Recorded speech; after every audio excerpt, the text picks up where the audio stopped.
आज की क्लास में हम chapter the point in space के पार्ट 2 को पढ़ेंगे। इससे पहले हमने इसके पिछले लेक्चर में इस चैप्टर के जो इम्पोर्टेंट टॉपिक्स हैं, इम्पोर्टेंट बिंदु हैं उसके, उनको डिस्कस किया था और किन किन फॉर्मूलों का हम यूज़ करेंगे उनको भी हमने देखा था और हमने 2 सवालों को भी हल किया था। ठीक है, तो आज हम इसी क्रम में कुछ और प्रॉब्लम्स को भी सॉल्व करेंगे। तो पहली प्रॉब्लम है आज की, कह रहे हैं सिद्ध करो कि बिंदु 1 1 1, दूसरा है -2,4,1, -1,5 5 तथा 2 2 5 एक वर्ग के शीर्ष हैं।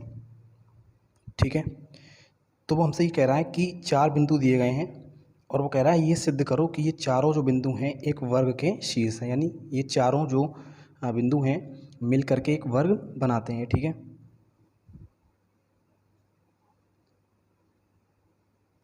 माना हमने एक वर्ग है, इसके नाम रख देते हैं A B C और D। वर्ग के लिए कंडीशन क्या होती है कि चारों भुजाएं कैसी होती हैं, आपस में समान होती हैं।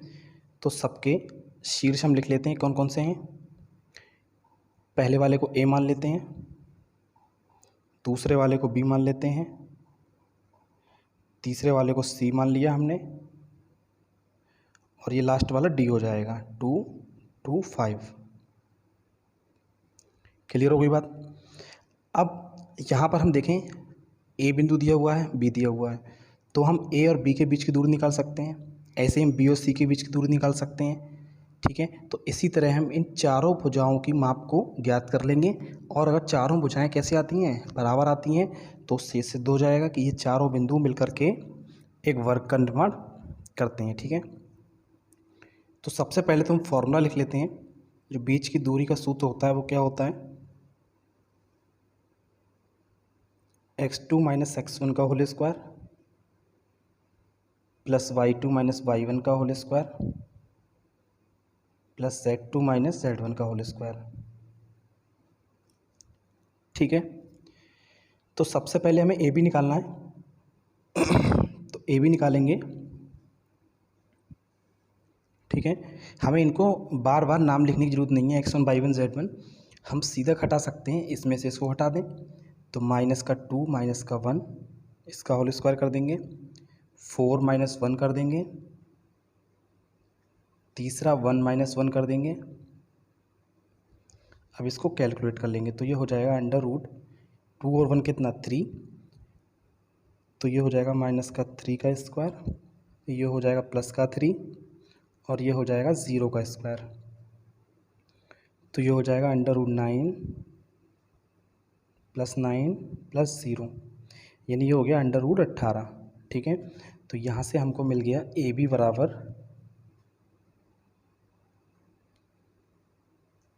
√18। क्लियर हो गई बात। ऐसे ही हम निकालेंगे, बी सी निकालेंगे।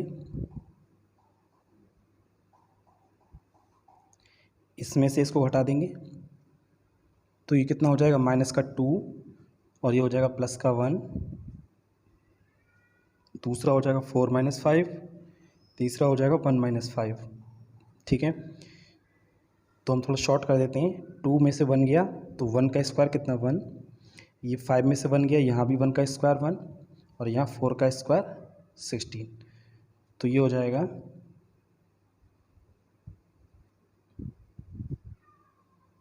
बी सी बराबर √16 और 2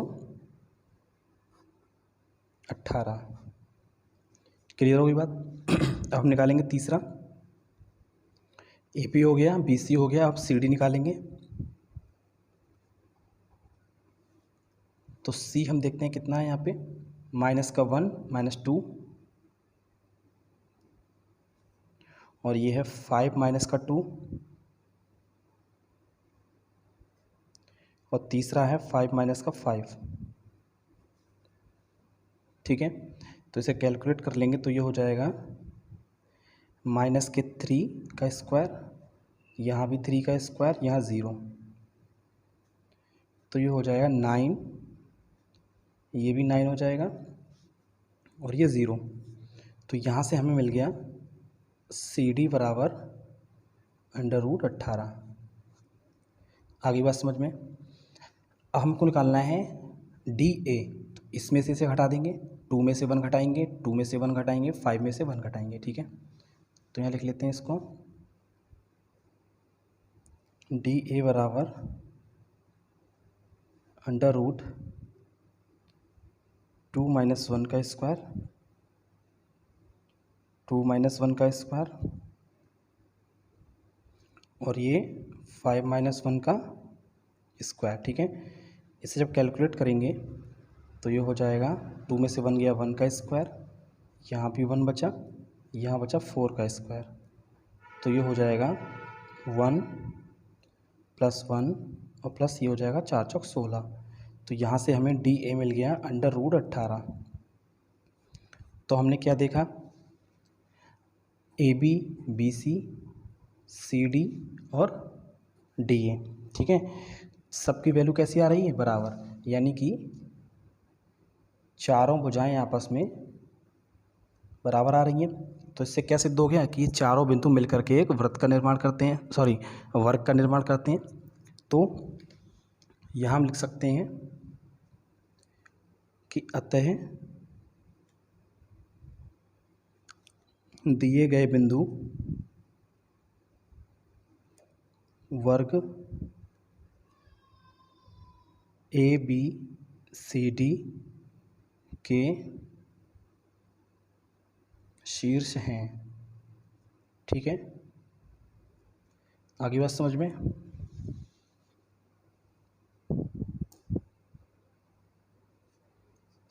क्लियर। अब हम दूसरा क्वेश्चन देखते हैं।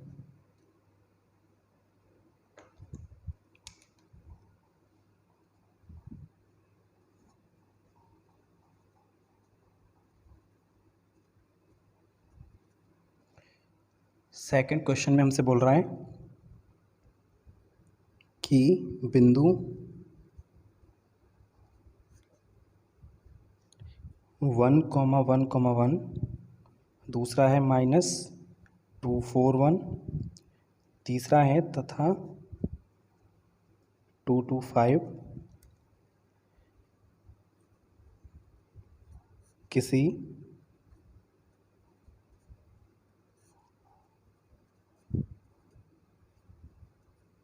त्रिभुज के शीर्ष हैं, ठीक है। किसी ट्रायंगल के वर्टेक्स हैं ये तीनों बिंदु। तो त्रिभुज का केंद्र ज्ञात कीजिए, ठीक है।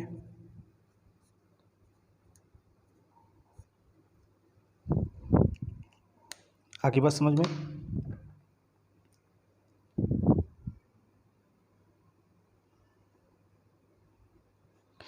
तो वो हमें बोल रहा है कि कोई ट्रायंगल है, ठीक है, कोई ट्रायंगल है ABC,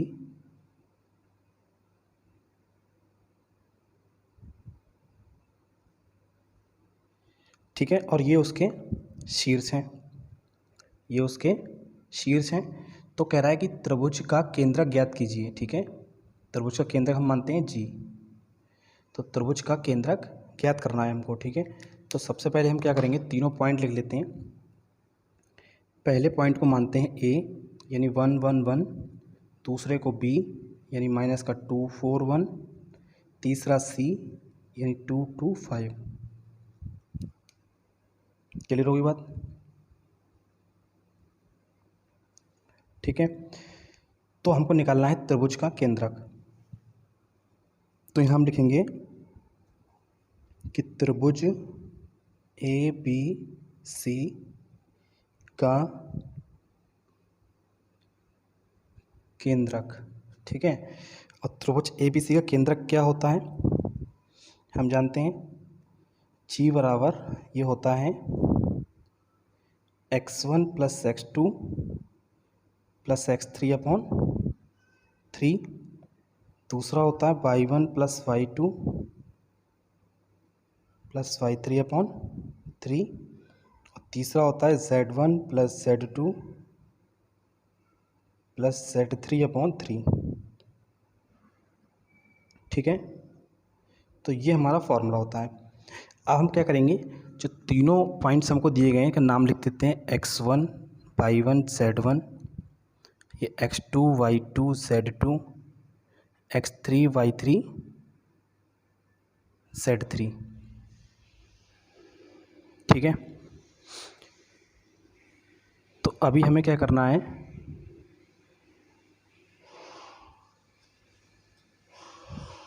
सबका यहाँ पे मान रख देंगे। तो ये हो जाएगा x1 x2 x3 को जोड़ना है, यानी 1 - 2 और +2 अपॉन में 3। ठीक है, इसके बाद ये है हमारा y1 कितना है 1, y2 4 और ये 2, तो 1 + 4 + 2 अपॉन 3, z1 + z2 + z3 यानी 1, z2 कितना, ये भी 1 है, और z3 कितना है, ये 5 अपॉन 3। ठीक है, तो ये हो जाएगा 1/3, ये हो जाएगा 4 2 6 और एक 7/3, ये भी 7/3। तो ये हमारा क्या हो गया 1/3, 7/3 और 7/3। ठीक है, तो यही हमारा हो गया त्रिभुज ABC का केंद्रक। ठीक है, बात आ गई समझ में। अब तीसरा क्वेश्चन देखते हैं इसके बाद।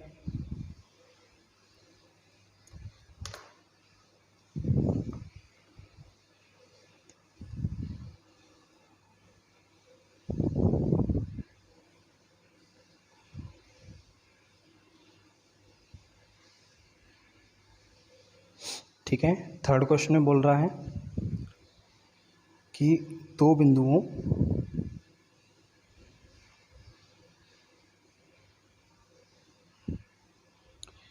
थ्री टू 5 तथा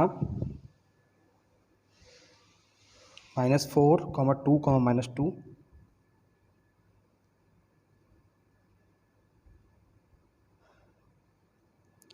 को मिलाने वाली रेखा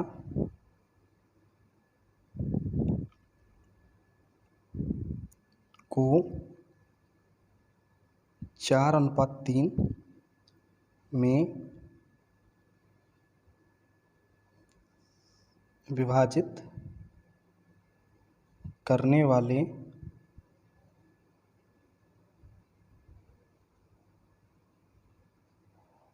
बिंदु के निर्देशांक ज्ञात करो।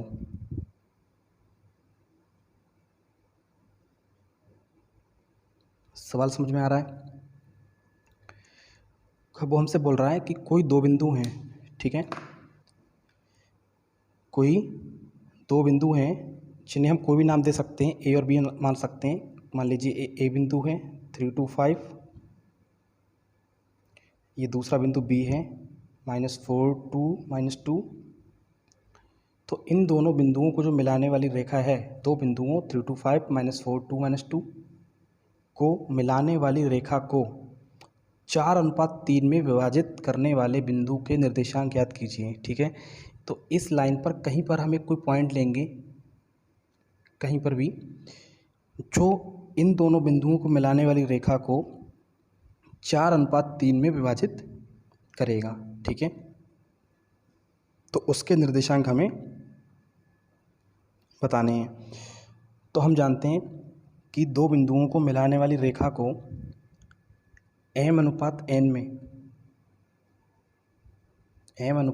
में विभाजित करने वाले बिंदु के जो निर्देशांक होते हैं, पढ़ चुके हैं कल वाली क्लास में, वो क्या होते हैं,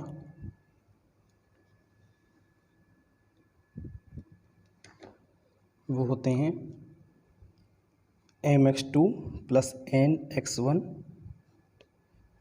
+ m+n बटे में, और दूसरा होता है my2 + n/1 अपॉन m+n। तीसरा होता है mz2 plus NZ1 upon M plus N, ठीक है। तो ये वो निर्देशांक होते हैं जो किसी किन्हीं दो बिंदुओं को मिलाने वाली रेखा को M अनुपात N में विभाजित कर देते हैं, ठीक है। तो यहाँ पर हमें क्या बोल रहा है, M अनुपात N की जगह पे 4:3। आ रही बात समझ में? यानी M की वैल्यू हमको 4 लगानी है और N की वैल्यू हमको 3 लगानी है, ठीक है। और x1 x2 x1 और y2 y1 z1 z2 ये सब कहाँ से आएंगे, ये हम इसका नाम रख लेंगे यहाँ पे। ये x1, ये y1, ये z1, ये x2 y2 और ये z2। बात समझ में आ गई? तो बस हमको यहाँ पे वैल्यू लगानी है और x2 की वैल्यू यहाँ से निकल के आ जाएगी -4 प्लस n की वैल्यू 3 और x1 की वैल्यू 3 अपॉन में m प्लस n। ऐसे यहाँ पे लगाना है, m की वैल्यू 4 और y2 की वैल्यू ये 2 हो जाएगी प्लस n की वैल्यू 3, y1 का वैल्यू 2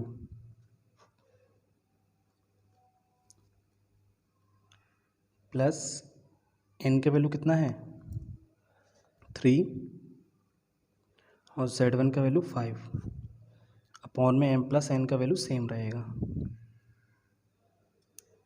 आगे बात समझ में? ठीक है। अब सॉल्व कर लेंगे इसको। ये हो जाएगा -16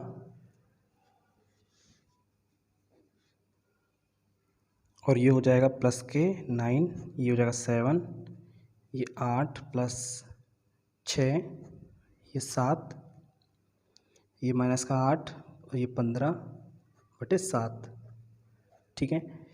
कैलकुलेट कर लेंगे इसको तो ये हो जाएगा 7/7, ये हो जाएगा 14/7, ये हो जाएगा 7/7, ठीक है। तो ये कैंसिल हो जाएगा तो ये हो जाएगा 1, ये 2 और यहाँ पे फिर से 1, ठीक है। तो जो बिंदु इनको जो पॉइंट इन दोनों बिंदुओं को m अनुपात n में इस रेखा को विभाजित करेगा उस बिंदु के निर्देशांक होंगे 1, 2, 1, ठीक है। यह एक माइनस आएगा, ये 16 में से 9 जाएगा तो ये -1, तो -1 और 2 और +1। क्लियर हो गई बात? अगला देखते हैं।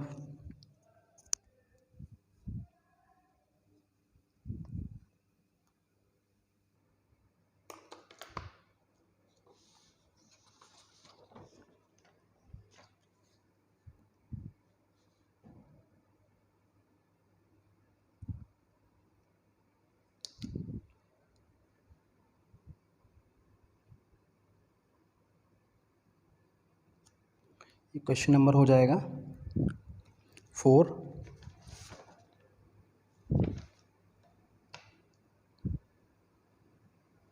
ठीक है। तो हमसे कह रहा है कि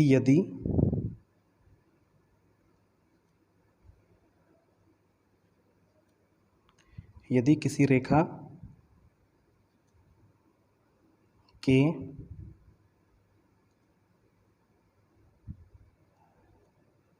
दिक् अनुपात, ठीक है, दिक् अनुपात का मतलब डायरेक्शन रेशोज कितने हैं 2, 3, 4 हों तो उसकी दिक्कोज्याएं ज्ञात कीजिए।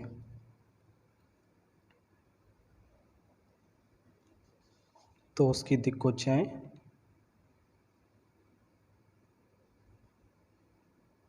ज्ञात करो, ठीक है।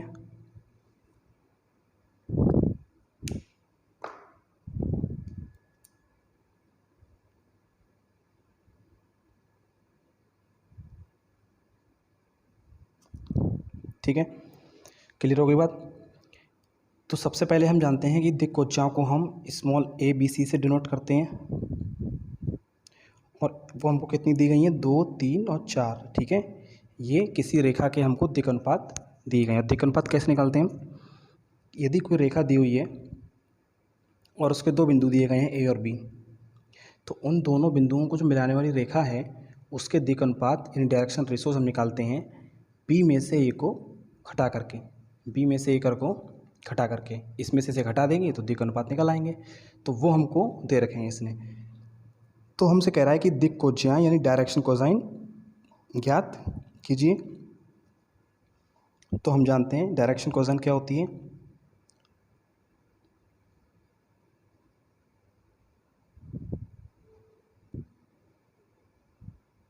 एल बराबर फॉर्मूला होता है A upon under root A square plus B square plus C square. ठीक है। ऐसे ही एम जो दूसरा होता है वो क्या होता है B upon under root A square plus B square plus C square. और एन बराबर होता है C upon under root A square plus B square plus C square. Clear. तो सबसे पहले हम एल निकालेंगे। ए का वैल्यू लगाएंगे यहाँ पे 2 और अपॉन में अंडर रूट के अंदर ए का स्क्वायर करना है हमको, बी का स्क्वायर करना है और सी का स्क्वायर करना है, तीनों को जोड़ देना है। तो हम डायरेक्ट कर देंगे ए यानी कि 2 का स्क्वायर करेंगे तो 4, 3 का स्क्वायर करेंगे तो 9, 4 का स्क्वायर करेंगे तो 16। आगे बस समझ में। तो यहाँ से ये हमको मिल जाएगा एल बराबर 2 अपॉन अंडर रूट 29। ठीक है। ऐसे ही हम एम निकालेंगे। तो एम निकालने के लिए हमें बी का वैल्यू लगा देंगे 3 और हमको बार बार इसका स्क्वायर करने की ज़रूरत नहीं है क्योंकि ये वैल्यू जो है नीचे तीनों जगह सेम है। तो ये भी हमारा कितना आ जाएगा अंडर रूट 29। ऐसे ही एन बराबर निकालेंगे तो सी का वैल्यू हो जाएगा 4 और बटे में under root A B C का स्क्वायर करके ऐड करेंगे तो अंडर रूट 29। ठीक है। तो इसके जो दिक् अनुपात आ गए, दिक् कोज्याएं जो आ गई वो कितनी आ गई,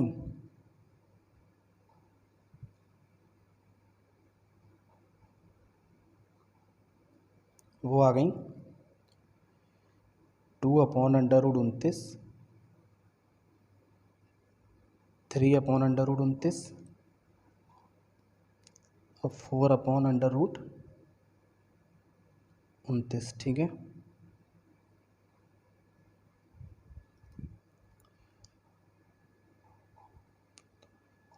क्लियर हो गई बात। एक सवाल और देखते हैं इसके बाद।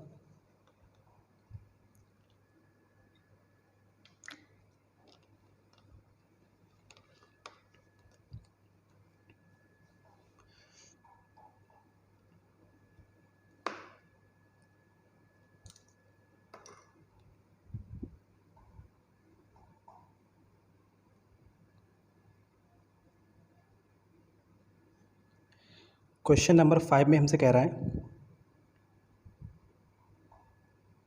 कि बिंदुओं 7, 1, 2 तथा 1 माइनस का 1 और 5 को मिलाने वाली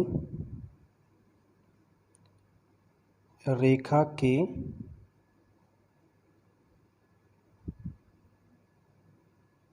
दिक् अनुपात तथा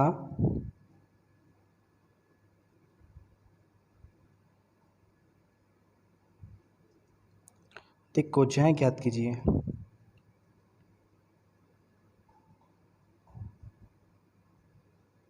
आगे बात समझ में। ठीक है। हमसे बोल रहा है कि दो बिंदु हैं तो उनको जो मिलाने वाली रेखा होगी उसके हमको दिक् अनुपात और दिक् कोज्याएं दोनों निकालनी है। ठीक है। तो ऊपर वाले सवाल के जैसा ही सवाल है।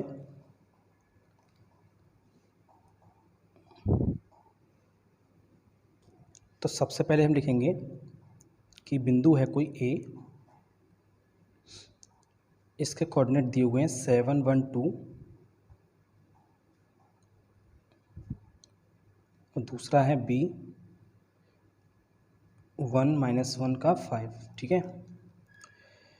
तो ये दो बिंदु दे रखे हैं हमको और हमसे कह रहा है कि इन दोनों बिंदुओं को मिलाने वाली रेखा कि दिक् अनुपात और दिक् कोज्याएँ दोनों ज्ञात कीजिए। ठीक है, तो दोनों को हमने मिला दिया।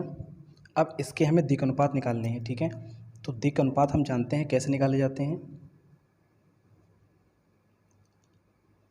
पहले वाली क्लास में हम डिस्कस कर चुके हैं कि अगर दिक् अनुपात हमें निकालना हो तो हम कैसे निकालेंगे।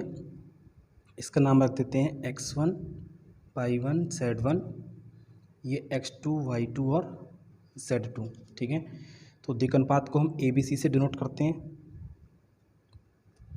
है ना। और हमने बताया था कि B में से A को हम घटा देते हैं। ठीक है, तो x2 माइनस x1 जो होगा वो पहला दिक् अनुपात होगा, y2 minus y1, z2 minus z1। Clear. अब इनकी वैल्यू लगा देंगे हम, यानी कि 1 माइनस का 7, माइनस का 1 और माइनस का 1, 5 माइनस का 2, तो ये हो जाएगा माइनस का 6, माइनस का 2 और प्लस के 3। आगे बात समझ में।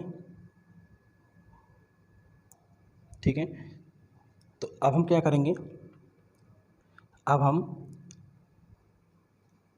इसकी दिक् कोज्याएँ निकालेंगे।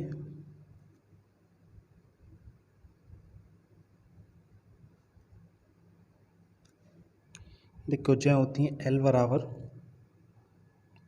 हमने बताया था A/√A² plus B² plus C²। तो यहाँ पर वैल्यू लगा देंगे। A का वैल्यू हो जाएगा माइनस का 6/√, यहाँ A का वैल्यू लगाएंगे तो -6 का स्क्वायर, और B का वैल्यू हो जाएगा -2 का स्क्वायर, और C का वैल्यू हो जाएगा 3 का स्क्वायर। ठीक है, अब हम इसे कैलकुलेट करेंगे तो ये हो जाएगा माइनस का 6/36 प्लस 4 प्लस 9, यानी ये हो जाएगा माइनस का 6/√49 या माइनस के 6/7। ठीक है, आगे बात समझ में। अब हमने क्या करना है, दूसरा निकालना है m बराबर, तो हमें बार बार इसको सॉल्व करने की ज़रूरत नहीं है। B/√A² plus B² plus C², यहाँ हम B का वैल्यू लगाएंगे, कितना आएगा माइनस का 2, और बटे में इस वैल्यू को हम बार बार कैलकुलेट नहीं करेंगे, हम इसको कैलकुलेट कर चुके हैं। कितना आया था अंडर रूट में 49 का मतलब 7, तो ये आ जाएगा 7। ऐसे ही n बराबर हो जाएगा C/√A² plus B² plus C²। Clear. तो C का वैल्यू हम लगाएंगे कितना 3 अपॉन में इसकी वैल्यू हम निकाल ही चुके हैं कितना 7। ठीक है, तो कुल मिला के हमारे पास जो दिक् कोज्याएँ आ जाएंगी वो आ जाएंगी -6/7, -2/7 प्लस का 3/7। ठीक है, तो ये हमारे क्या हो गए, दिक् अनुपात हो गए, और ये क्या हो गई, दिक् कोज्याएँ हो गई। आगे बात समझ में। ठीक है, नोट कर लेंगे इसको।